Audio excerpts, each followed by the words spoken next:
पूरी सिंध जियां घोटकी आवासीअ में भी सकाफ़ती रंगनि में रंगजी विया।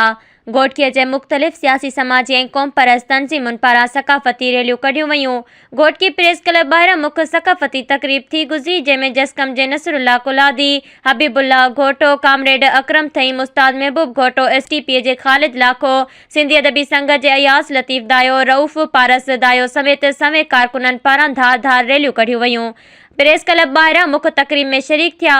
उन मौक़े ते सकाफ़ती तक़रीब में कामरेड सैयद जमाल शाह, बालक अदबी फ़ोरम जे अब्दुल हई भुट्टो, अली हसन महर, रईस अकबर दायो, शेरी ताज आगा, नादिर पठान, मियां निसार ख्वाजा, सैफ अब्बासी, साफ़ी ज़फ़र अहमद सिद्दीकी, मज़हर सिद्दीकी, रशीद कलेरी, अब्दुल हफ़ीज़ कलवर, न्याज़ चन्ना, आज़ाद महर, यूनिस भुट्टो, मुश्ताक शाही लिगारी, इलहवरायो बोस्तान ऐं ॿियनि पिणु शिरकत कई। जॾहिं त सकाफ़ती प्रोग्राम में नौजवान ऐं मासूम ॿारनि पिणु सकाफ़ती वेस, टोपी अजरक पहिरें क़ौमी गीतनि ते झुमरियूं हणी शरीक थिया।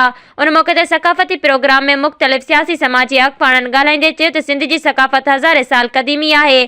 असांखे घुरिजे त असीं पंहिंजी ॿोली ऐं सकाफ़त खे बचाइण लाइ मैदान ते अचूं। उन मौक़े ते सकाफ़ती प्रोग्राम ऐं क़ौमी फ़नकारनि तौफ़ीक़ अब्बास, लाल बख्श ट्रगड़ क़ौमी गीत ॻाए प्रोग्राम में शरीक माण्हुनि खे झुमाए छॾियो।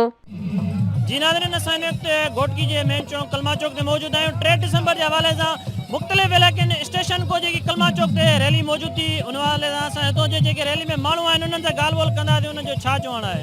ॾाढो ज़बरदस्त, माशाल्लाह, ॾाढी ख़ुशी थी आहे। सभु सिंधी ॿाहिरि ॾिसूं था पिया अजरक ऐं टोपी सां गॾु आहिनि। तव्हां सभिनि दोस्तनि खे मुबारकबाद हुजे अजरक डे जी। ऐं इंशाल्लाह बिल्कुलु इहा ॾाढी सुठी रस्म आहे। हर सिंधी खे इहो करणु खपे, हर साल जीअं थींदो आहे, ऐं मल्हाइणु खपे असां सभु सिंध वारनि खे।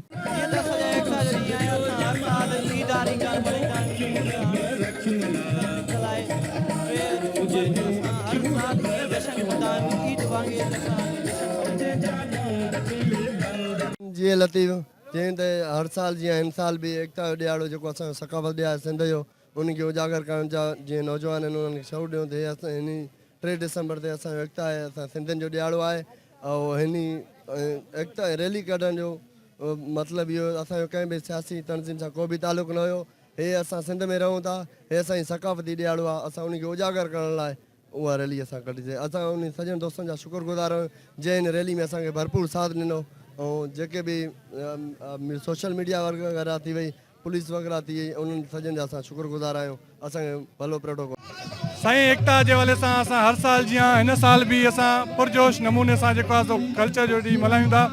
ऐं असां हर इहे जेके नंढा वॾा जेके प्रोग्राम थींदा आहिनि उहे इन जे करे थींदा आहिनि त असां पाण में सिंधी हिकु आहियूं ऐं असां सबूत ॾींदा आहियूं त असां प्यार, मोहबत, अमन, इहा ई शइ जेकी आहे असांजी सकाफ़त आहे।